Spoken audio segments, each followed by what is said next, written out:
স্বাগতম অশরীরীর প্রথম এপিসোডে, যেখানে বাস্তবতা কল্পনার থেকে ভয়ঙ্কর, যেখানে প্রতিটি গল্প নয়, প্রতিটি শব্দ একজন মানুষের কাঁপতে কাঁপতে বলা সত্য ঘটনা। আজ আমরা ঢুকব বাংলাদেশের তিনটি সবচেয়ে অন্ধকার, সবচেয়ে গোপন, সবচেয়ে ভয়ঙ্কর স্থানগুলি যেখানে সরকারি নিষেধাজ্ঞা আছে, যেখানে স্থানীয়রা দিনের আলোতেও যেতে ভয় পায়, যেখানে যা ঘটেছে তা যুক্তি দিয়ে ব্যাখ্যা করা যায় না। আজকের প্রথম এপিসোডে থাকছে তিনটি ঘটনা। প্রতিটি ঘটনা ভিন্ন ক্যাটাগরি: অতিপ্রাকৃতিক, মনস্তাত্ত্বিক এবং ঐতিহাসিক রহস্য। দুর্বল হৃদয়ের লোকজন, 18 বছরের কম বয়সীদের এই ভিডিও দেখা থেকে বিরত থাকার পরামর্শ দেওয়া হচ্ছে, কারণ আজ আপনি যা শুনবেন তা আপনার ঘুম হারাম করবে। শুরু করছি আজকের প্রথম ঘটনা। বৃহস্পতি, শুক্র, শনি, রাত 10টা। ভয় পাওয়ার এই সময়ে আপনারা একা নন, আমি আছি আপনার সাথে, অশরীরী। চলুন ফিরে যাই ঘটনায়।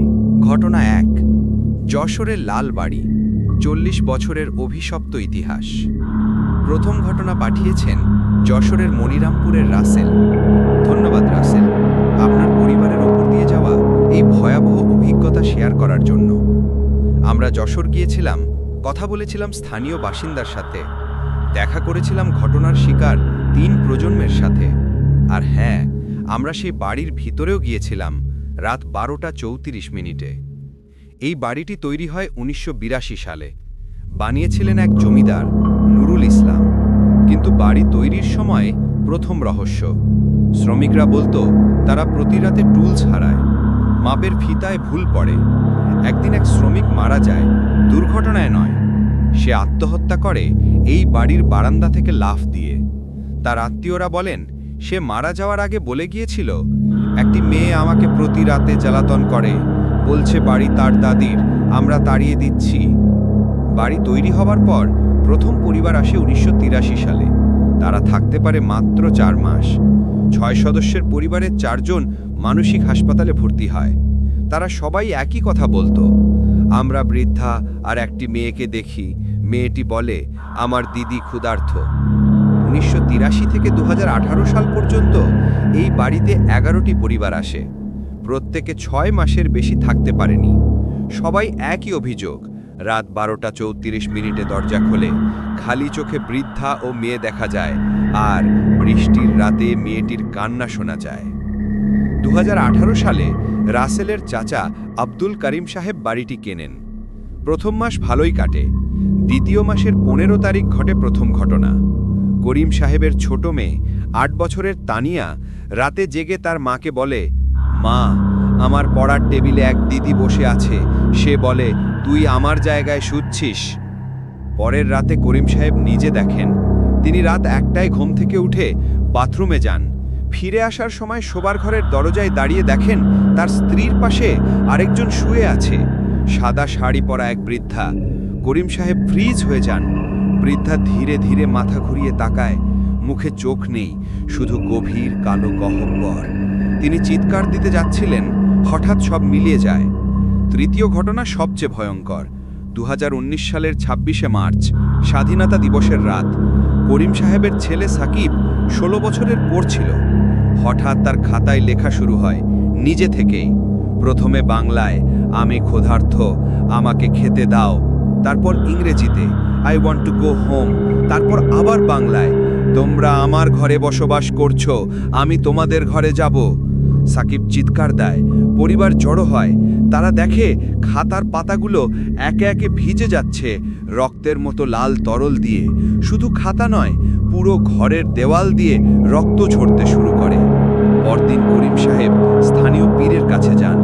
পীর বাড়ি দেখতে আসেন। তিনি বলেন, এই বাড়িতে 2টি আত্মা, একজন বৃদ্ধা ফুলবানু আর তার 10 বছরের নাতনি মিনা। 1971 সালে তারা এই বাড়িতে ছিল। পাকিস্তানি সেনারা বাড়িতে ঢুকে বৃদ্ধাকে ধরে নেয়। মিনা লুকিয়ে থাকে আলমারির পেছনে, কিন্তু সে দেখে তার দাদিকে। পীর থামেন। তারপর বৃদ্ধাকে হত্যা করা হয় এই বাড়ির উঠোনেই। মিনা 3 দিন লুকিয়ে থাকে। শেষ পর্যন্ত সে বের হয়ে আসে ক্ষুধায়। স্থানীয় এক দুষ্টু লোক সে মিনাকে দেখে ফেলে। সে মিনাকে ধরে এবং বীর বলেন সে মিনাকে জীবন্ত দাফন করে এই বাড়ির উত্তর পূর্ব কোণে, কারণ সে মনে করে মিনা তার সম্পত্তির দাবিদার হবে। বীর একটি রিচুয়াল করার চেষ্টা করেন। তিনি বলেন এই আত্মা খুব শক্তিশালী, কারণ মিনার মৃত্যু খুব নির্মম। সে জীবন্ত কবর দেওয়া হয়। 3 দিন সে মাটির নিচে কান্না করছে। তার দাদি তাকে বাঁচাতে আসে কিন্তু পারবে না। আমরা 2023 সালের ডিসেম্বরে বাড়িতে যাই। সাথে নিয়েছিলাম ইভিপি রেকর্ডার, ইএমএফ মিটার এবং থার্মাল ক্যামেরা। প্রথম রাত কিছুই না। দ্বিতীয় রাত ঠিক 12টা 34 ইএমএফ মিটার পাগল হয়ে ওঠে। থার্মাল ক্যামেরায় আমরা 2টি হিউম্যানয়েড ফিগার দেখি, একটি বড় একটি ছোট। তারা করিডর দিয়ে হেঁটে যাচ্ছে। তৃতীয় রাত আমরা ইভিপি রেকর্ড করি। একটি মেয়ের কণ্ঠস্বর, দিদি কবে আমাদের বাড়ি যাব? বৃদ্ধার কণ্ঠস্বর, যখন ওরা আমাদের হাড় খুঁজে পাবে। সবচেয়ে ভয়ঙ্কর ঘটনা ঘটে যখন আমরা উত্তর পূর্ব কোণে খনন শুরু করি। 3 ফুট নিচে আমরা পাই একটি শিশুর কঙ্কাল। হাড়ের মধ্যে এখনো তার চুড়ি আটকানো। আমরা স্থানীয় পুলিশকে খবর দিই। তারা কঙ্কাল নিয়ে যায়, কিন্তু পরের রাত আমরা যা শুনি তা এখনো আমার কানে বাজে। ইভিপি রেকর্ডারে স্পষ্ট শব্দ, ধন্যবাদ, এখন আমরা শান্তি পাব। কিন্তু তার 10 মিনিট পর আরেকটি ভয়ঙ্কর বার্তা, কিন্তু আমার দিদি, সে এখনো ক্ষুধার্ত, সে এখনো তোমাদের ঘরে আছে। বাড়িটি এখনো খালি। করিম সাহেবের পরিবার ঢাকায়, তারা কখনো সেখানে ফিরে যাননি। এই হচ্ছে আমাদের প্রথম ঘটনা। এখন আমরা চলে যাব আজকের দ্বিতীয় ঘটনায়। বৃহস্পতি, শুক্র, শনি, রাত 10টা। ভয় পাওয়ার এই সময়ে আপনারা একা নন, আমি আছি আপনার সাথে, অশরীরী। চলুন ফিরে যাই ঘটনায়। ঘটনা 2, সিলেটের গ্রিন হ্যাভেন রিসোর্ট, 303 কক্ষের চিরস্থায়ী অতিথি। দ্বিতীয় ঘটনা, সিলেট 5 স্টার রিসোর্ট, বহিরাগতদের জন্য স্বর্গ, কিন্তু ভিতরে লুকিয়ে আছে একটি নরক। এই ঘটনা সম্পর্কে তথ্য দিয়েছেন রিসোর্টের প্রাক্তন ম্যানেজার, যিনি এখন চাকরি ছেড়ে দিয়েছেন মানসিক চাপে। আরও কথা বলেছেন 3 জন স্টাফ, যারা তাদের পরিচয় গোপন রাখতে চেয়েছেন। গল্প নয়, real investigation. Green Haven resort তৈরি হয় 2008 সালে, কিন্তু জমিটি সমস্যাযুক্ত। স্থানীয়রা বলে এই জমিতে আগে ছিল একটি পুরনো বাংলো। 1992 সেখানে একটি বিয়ের অনুষ্ঠান হয়। বর করিম এবং কনে নাসরিন। বিয়ের আগের রাত নাসরিন বাংলোতে থাকে। তার শ্যালক অর্থাৎ বরের ভাই তাকে দেখতে আসে। সে নাসরিনকে বলতে থাকে করিমের আগে আরেকটি বিয়ে ছিল, সে একজন দরিদ্র মেয়েকে বিয়ে করে তালাক দিয়েছে। নাসরিন বিশ্বাস করে না। শ্যালক প্রমাণ দেখায়, ছবি, চিঠি। নাসরিন ভেঙে পড়ে। রাত 3টায় সে বাংলোর 303 নম্বর কক্ষে, যেটি এখন রিসোর্টের 303 কক্ষের জায়গা, ফ্যানে ঝুলে আত্মহত্যা করে। কিন্তু এখানেই শেষ নয়। যখন করিম আসে, সে নাসরিনের মৃতদেহ দেখে হাসে। স্থানীয়রা বলে করিম আসলে নাসরিনের পরিবারের জমি দখল করতে চেয়েছিল। বিয়ে ভাঙারই পরিকল্পনা ছিল। নাসরিনের আত্মা, সে জানত না করিমের পরিকল্পনা। সে মনে করে করিম তাকে সত্যি ভালোবাসত। তার আত্মা এখনো অপেক্ষা করছে করিমের জন্য। 2008 সালে বাংলো ভেঙে রিসোর্ট তৈরি করা হয়, কিন্তু 303 কক্ষ সেটি এক্স্যাক্টলি সেই জায়গায় যেখানে নাসরিন মারা গিয়েছিল। রিয়া এবং অর্জুন নতুন বিবাহিত, ভারত থেকে হানিমুনে এসেছেন। রিসেপশনিস্ট ভুল করে তাদের 303 কক্ষ দেয়। প্রথম লক্ষণ, রুমের তাপমাত্রা 16 ডিগ্রিতে আটকে আছে। টেকনিশিয়ান আসে, কিন্তু তাপমাত্রা বাড়ে না। রাত 3টে, রিয়া ঘুম থেকে ওঠে। বাথরুমের দরজা খোলা। ভিতরে একজন মহিলা আয়নার সামনে দাঁড়িয়ে চুল আঁচড়াচ্ছে। সাদা শাড়ি, লাল বর্ডার। রিয়া ভাবে হয়তো হাউসকিপিং। সে বলে, এক্সকিউজ মি।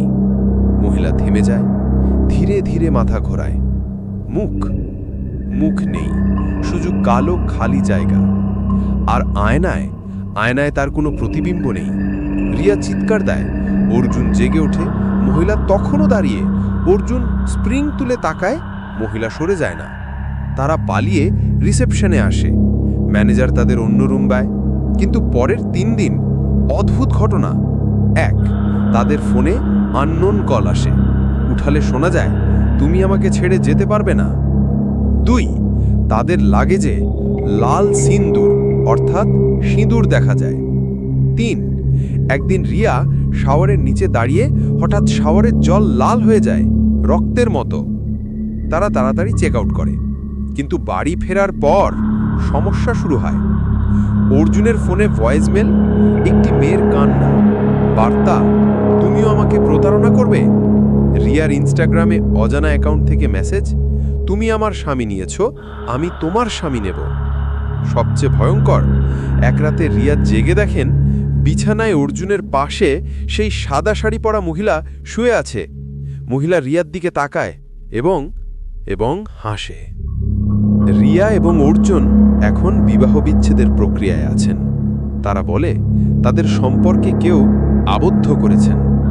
আমরা রিসোর্টের প্রাক্তন ম্যানেজারকে ইন্টারভিউ করি। তিনি শো করেন গোপন সিসিটিভি ফুটেজ। 1, 2020, একজন একা পুরুষ 303-এ থাকে। রাত 3টে, সে ঘুমাচ্ছে। হঠাৎ দরজা খোলে, কেউ ঢোকে না, কিন্তু বিছানায় সাদা শাড়ির একটি আকৃতি দেখা যায়। পুরুষ জেগে ওঠে। সে কিছু না দেখে আবার ঘুমায়। সকালে সে মৃত পাওয়া যায়, হৃদরোগ, বয়স 32। ফুটেজ 2, 2021, এক দম্পতি। তারা রাত 12টায় রুমে প্রবেশ করে। 1টায় তারা দুজনেই বিছানা থেকে উঠে খালি চোখে একসাথে নাচতে শুরু করে। এমন নাচ যা তারা জানে না। 30 মিনিট নাচার পর তারা পড়ে যায়। সকালে তাদের কোনো স্মৃতি নেই। ম্যানেজার বলেন, আমরা 303 কক্ষ বন্ধ রাখি, কিন্তু সামটাইমস ভুলে কেউ বুক করে দেয়। প্রতি বছর কমপক্ষে একটি ইনসিডেন্ট হয়। তিনি একটি ভয়ঙ্কর তথ্য দেন। 2015 সালে একজন সাধু এসেছিলেন। তিনি বলেন, নাসরিনের আত্মা এখনও করিমের অপেক্ষায়। কিন্তু করিম 2005 সালে মারা গেছে। তাই সে যে কোনো পুরুষকে করিম ভাবে, আর যে কোনো নারীকে তার প্রতিদ্বন্দ্বী। রিসোর্ট এখনও চালু আছে, কিন্তু 303 কক্ষ পার্মানেন্টলি লকড। চাবি হারিয়ে গেছে, বলা হয় ইচ্ছেকৃতভাবে। কিন্তু রিসোর্টের কর্মচারীরা বলে, প্রতি শুক্রবার রাত 3টায় 303 কক্ষ থেকে ফ্যান ঘোরার শব্দ শোনা যায় এবং করিডর বেয়ে লাল সিঁদুরের দাগ দেখা যায়, যেন কেউ টেনে নিয়ে যাওয়া হচ্ছে। এই হচ্ছে আমাদের আজকের দ্বিতীয় ঘটনা। এখন আমরা চলে যাব আজকের তৃতীয় ও সর্বশেষ ঘটনায়। বৃহস্পতি, শুক্র, শনি, রাত 10টা। ভয় পাওয়ার এই সময়ে আপনারা একা নন, আমি আছি আপনার সাথে, অশরীরী। চলুন ফিরে যাই ঘটনায়। ঘটনা 3, চট্টগ্রামের বান্দরবান। হারানো গণকবরের 80 বছরের অভিশাপ। শেষ ঘটনা, সবচেয়ে ভয়ঙ্কর, সবচেয়ে গোপন। এই ঘটনার সাক্ষী একজন রিটায়ার্ড সেনা অফিসার। তিনি রেকর্ডকৃত ভিডিও সাক্ষাৎকার দিয়েছেন, কিন্তু তার মুখ অস্পষ্ট করা আছে। তার ভয় জেনুইন। এটি শুধু ভৌতিক ঘটনা নয়, এটি মানবতার ডার্কেস্ট চ্যাপ্টার। 2011 নভেম্বর, সেনাবাহিনীর একটি টিম কোড নেম ইগল 7 বান্দরবনের একটি রিমোট এরিয়াতে ম্যাপিং করছিল। এলাকাটি স্থানীয়দের ভূতের পাহাড় নামে পরিচিত। হঠাৎ তারা একটা প্রাকৃতিক সুড়ঙ্গ পায়। সুড়ঙ্গের প্রবেশপথে অদ্ভুত চিহ্ন, হিউম্যান ফিগার যাদের মাথার নেই। সুড়ঙ্গে ঢোকার 500 মিটার পর তারা পায় একটি প্রকোষ্ঠ, 30 ফুট ইন্টু 30 ফুট। ভিতরে সারিবদ্ধভাবে 2117টি কঙ্কাল, পুরুষ, মহিলা, শিশু। কিন্তু এটি গণকবর নয়, এটি বলিদানের স্থান। প্রমাণ: 1, প্রতিটি কঙ্কালের ঘাড়ের হাড়ের ডিপ কাট মার্কস। 2, মেঝেতে ব্লাড ড্রেনের চ্যানেল। 3, দেয়ালে রিচুয়ালিস্টিক সিম্বলস। 4, মাঝখানে একটি বেদি যার ওপর একটি বৃহৎ নাইফ পাওয়া যায়। টিমের মেডিকেল অফিসার পরীক্ষা করে বলেন, এই মানুষদের জীবন্ত বলি দেওয়া হয়েছে, একটি সিস্টেম আছে। সেনাবাহিনী স্থানীয় গ্রামের প্রধানকে ডাকে। তিনি ৯২ বছরের কুমার মা প্রথমে কিছু বলে না, কিন্তু যখন তাকে কঙ্কাল দেখানো হয় তিনি কাঁদতে শুরু করেন। তিনি বলেন, ১৯৪৩ বাংলার দুর্ভিক্ষ, আমাদের গ্রামেও খাবার নেই। আমাদের পুরোহিত বলেন পাহাড়ের দেবতা রাগান্বিত, তাকে হিউম্যান স্যাক্রিফাইস দিতে হবে। কিন্তু সমস্যা, কাকে বলি দেওয়া হবে? গ্রামের প্রধান কন্টিনিউ করেন, আমরা প্রতি নেবারিং ভিলেজ থেকে মানুষ ধরে আনি, তারা দুর্ভিক্ষ পীড়িত, উইক। আমরা তাদের বলি আমরা খাবার দেব, কিন্তু যখন তারা আসে তিনি থামেন, কাঁদেন। আমরা তাদের বেঁধে রাখি, প্রতি পূর্ণিমায় ৭ জনকে বলি দিই। ১৯৪৩ থেকে ১৯৪৪ ১২ বার পূর্ণিমা ৮৪ জন, কিন্তু ২১৭টি কঙ্কাল। প্রধান বলেন ১৯৪৪ সালে শেষ পূর্ণিমা, আমরা ৭ জনকে বলি দিচ্ছি। পুরোহিত বলেন আরও বেশি নিডেড। আমরা পাগলের মতো বাকি ১৩৩ জনকে এক রাতে ১৩৩ জনের বলিদান। রক্তে পাহাড়ের নিচের স্ট্রিম লাল হয়ে যায়। কিন্তু তারপর শুরু হয় বলিদানের পরের দিন থেকে যে পুরোহিত রিচুয়াল লিড করেন তিনি পাগল হয়ে যান। তিনি বলেন তারা আমাকে ঘিরে আছে, তারা ক্ষুধার্ত। ২ যারা বলি দিয়েছে তাদের পরিবারে আনএক্সপ্লেইনড ডেথস। ৩ পাহাড় থেকে ক্রন্দন শোনা যায়। গ্রামবাসীরা সুড়ঙ্গ বন্ধ করে দেয়, কিন্তু ১৯৭১ সালে আবার খোলে। ক্যাপ্টেন সাক্ষাৎকারদাতা বলেন আমাদের একজন সৈনিক শহীদ, সে সুড়ঙ্গে যায়, সে ফিরে আসে চেঞ্জড। শহীদ অদ্ভুত আচরণ করে, সে পুরনো বাংলায় কথা বলে আমরা ক্ষুধার্ত, আমাদের রক্ত দাও। তারপর সে একটি ভয়ঙ্কর তথ্য দেয়, আমরা শুধু ২১৭ জন নই, আমাদের আগেও বলি দেওয়া হয়েছে। এই পাহাড়ে মোট ৫০০+ মানুষের বলি দেওয়া হয়েছে। সবাই ক্ষুধার্ত, সবাই রাগান্বিত। শহীদকে নিয়ন্ত্রণ করা যায় না। শেষ পর্যন্ত স্থানীয় এক শ্যাম্যান ডাকা হয়। শ্যাম্যান রিচুয়াল করেন। তিনি বলেন এই আত্মাগুলো ট্র্যাপড, তাদের প্রপার বারিয়াল হয়নি, তারা এই পাহাড়ে ফরএভার ট্র্যাপড।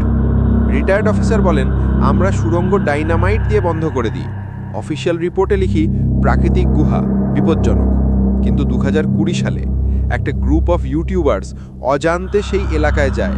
তাদের একটি ভিডিওতে স্পষ্টভাবে ৫-৬টি হিউম্যানয়েড ফিগার দেখা যায় এবং ইভিবিতে একটি ভয়েস, আমাদের কবর দাও, আমাদের মুক্ত করো।